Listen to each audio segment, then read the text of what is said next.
95, 96, 97, 98, 99, 100. Oh, 100 reps is a lot, but you know what else is a lot?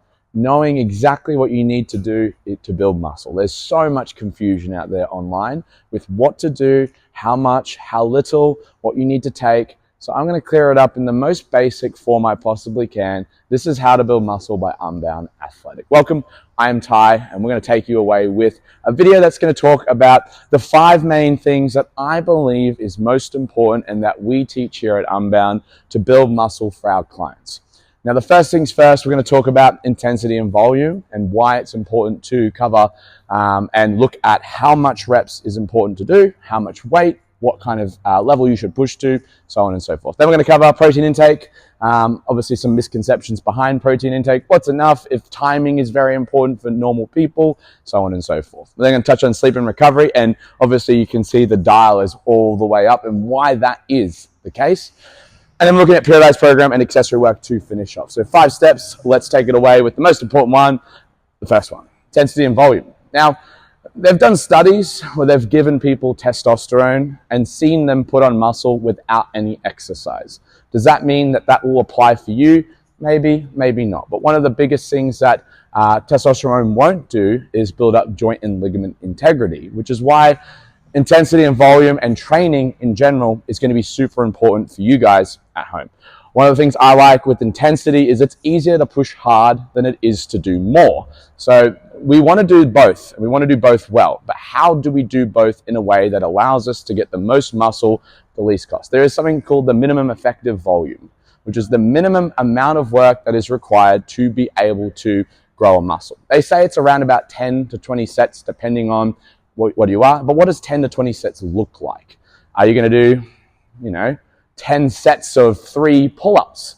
Are you going to do 10 sets of 10 back squats like German volume training? Realistically, it just depends on what you enjoy and what works for you. Individually, it's going to be different for everyone.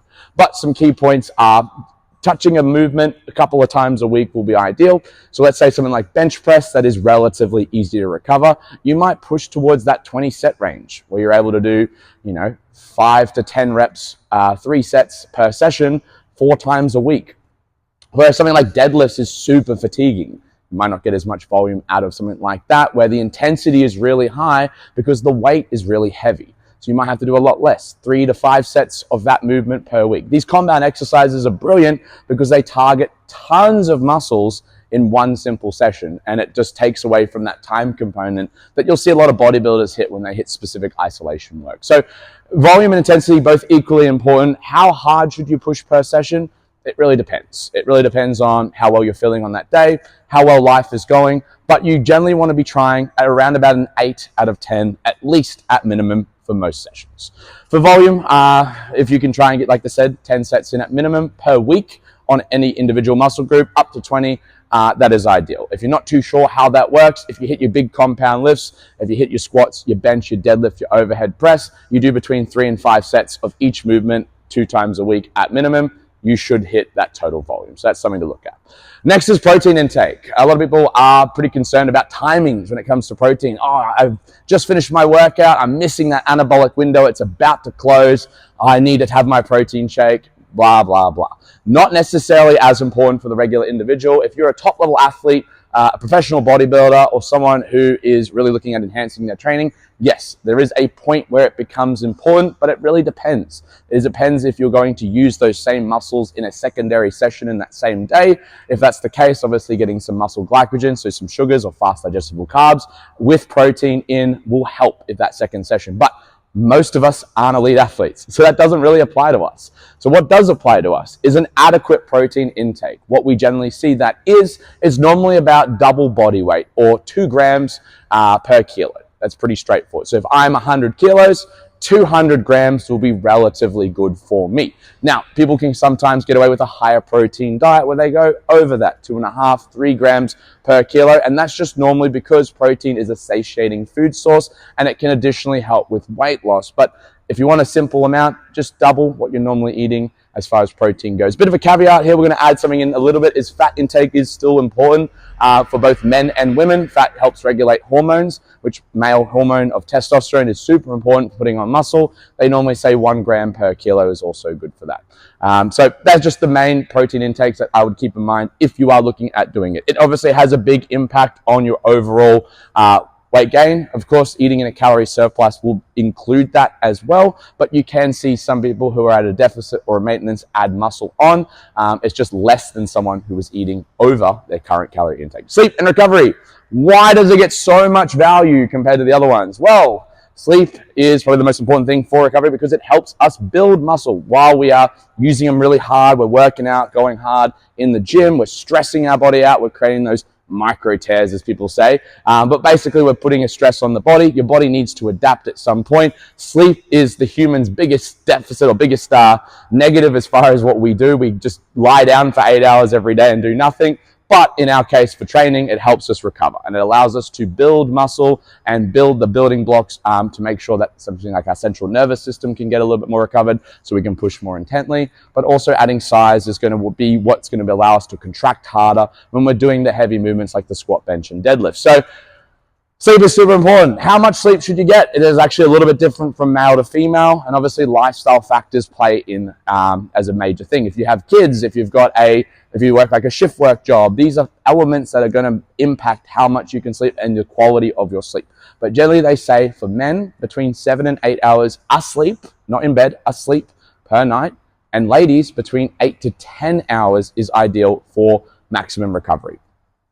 Now, if you can't get that, or that is challenging to get, how can you get to a level of sleep that is better than what you're currently at? Playing a couple of practices in play, obviously making sure that you are not on any form of technology, 30 to 45 minutes before sleep. This will obviously stop all that light interference and start the release of melatonin, which is our natural chemical our brain likes to release to help us get to sleep. That's one step we can do. We can also make sure that our room is at a cool temperature. I am a king of air conditioning, especially during summer. 18 degrees all year round. It's expensive as hell, but make sure that we have our room in a temperature that is cool and comfortable, that we can fall asleep easy. You can use other methods, wet towels, fans, etc., even little portable air conditionings to help. Winter months, obviously, it's not so bad, but summer can be challenging, so make sure that room is cool. Then from there, obviously avoiding distractions. I would remove watches, phones, anything that's going to tell you the time. I would say the anxiety around time is probably the worst thing for sleep, because every time you wake up, every 20 minutes, you look at the time, you realize you're not in bed, and you're like, damn, I'm only getting 6.5 hours sleep, I'm getting 6 hours sleep. You start to panic and overanalyze that stuff. So removing anything that's going to give you temptation to look at time, and then have a sleep recovery routine in place. What I mean by this is, if you can't fall asleep, what do you do? My couple of protocols is normally I go for a nice hot shower. If I'm hungry, I'll have a small snack to eat, nothing crazy big, just something to keep my stomach at bay, and then I'll try and relax again. If I can't get to sleep a second time, I'll get up, perform a task, come back to bed again, and hopefully my mind is a little bit more calm. You can do breathing practices, box breathing, where you breathe in for 4 seconds, hold for 4 seconds, out for 4 seconds, hold for 4 seconds. That also is shown to help. Elevating your feet also helps as well, pushes blood to the heart, makes you a little bit more relaxed. There's some strategies there. There's a book called Why We Sleep by Matthew Walker, super important, has 12 steps. That's a book that'll help you get to sleep if you're someone who struggles. Periodized programming. Periodized programming is vital because it's what helps stimulate intensity and progression in our training. What a periodized program looks like is something that's 6, 8, 10, 12 weeks long with a goal at the end. So something you're progressing towards. For example, if you're looking at progressing a squat, you might do a 10-week cycle. You might start your first week at 5 sets of 10 reps. So a high volume, low intensity cycle.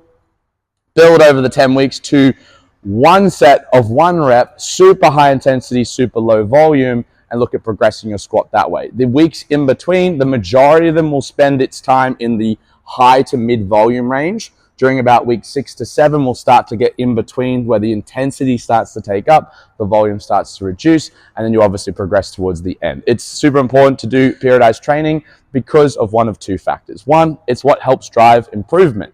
The more improvement we have, it leads into number 2, it improves motivation. Nothing is more motivating than seeing progression. If you are stuck in the one spot but 8, 10, 12 weeks in a row, you're not going to want to show up to the gym. Competency is massive with humans. It's something that we thrive upon. So being competent is going to be ideal. The way we do that is setting up periodized training to focus on developing areas that we are either weak at or areas we need to improve. Obviously, if you have a sport you're specifically training for, CrossFit, powerlifting, strongman, gymnastics, whatever, there'll be certain factors that you're aiming towards that will specify towards the end. But the main thing is that the program is challenging you week to week and getting slightly harder with a goal in mind. Of course, there are programs that you can do that implement volume training where you start to increase your sets and reps, which will obviously have a nice profound effect on hypertrophy initially, because the introduction of more volume will make things a bit more challenging on your muscles and demand them to be more fatigued. But at some point, you're going to have to get intense in the program. You can't just keep increasing volume so you get to 150 sets. So that's where that periodized program will come in mind. Now, of course, if you don't know how to periodize a program, you can always look at downloading apps. We have an app, actually the Unbound Athletic app, that does help with that. We have all these programs written out, strength progressions that allow you to just focus on automating your training and just getting things nice and easy. So check that out, unboundathletic.com.au. But if you're not too sure, just make sure you're increasing either the load, the volume, or the intensity over a couple of weeks. So that's number 4. Number 5 is accessory work. Now, it's got the lowest out of all, as it is the least important. Doing the main compound lifts will stimulate most muscles and makes things nice and easy. You get to train a whole lot of muscles with one movement. Obviously, it's time efficient and the intensity is super high because we have so many more muscles being utilized. But accessory work is important. We want to train specific individual muscles to make sure that the body is balanced. So if you're doing back squats all the time, you might be neglecting small minor muscles like your glute medius. You might be neglecting part of your abductors. You might be missing some of your lower abs. And these are the areas that you can look at building some more muscle on by specifically targeting them. Also, it has massive carryover onto improving overall lift. It can make you more stable. It can make you stronger in certain areas, especially if you're really weak. So attacking these areas will be vital. This will be all part of a periodized program anyway. Most programs will include accessory works. Additionally, they can also improve ligament and joint strength, so that is also a positive as well. But the main part of the accessory work is attacking the muscles that we neglect in our major lifts. So if we're able to do that, that's going to allow us to improve over a long period of time, and you'll find that your main lifts will also go up and benefit from that as well. It is its least important because compared to something like sleep, which has such a profound benefit on developing muscle, it isn't as vital. But so if you miss this one, you're still, and you do the remaining 4, you're still going to be in a good spot. But if you do all 5, obviously you're maximizing your muscle growth potential. Cool. That is going to be our episode on how to build muscle. If you have any questions, please comment down below. We'll be able to answer all. If you are not sure how to go about building muscle, you're not sure what the night nutrition, sleep, or training protocols, or you just struggle with accountability, like I said, check us out, unboundathletic.com.au. We'll be able to help you out with that one. But we'll see you guys in the next video.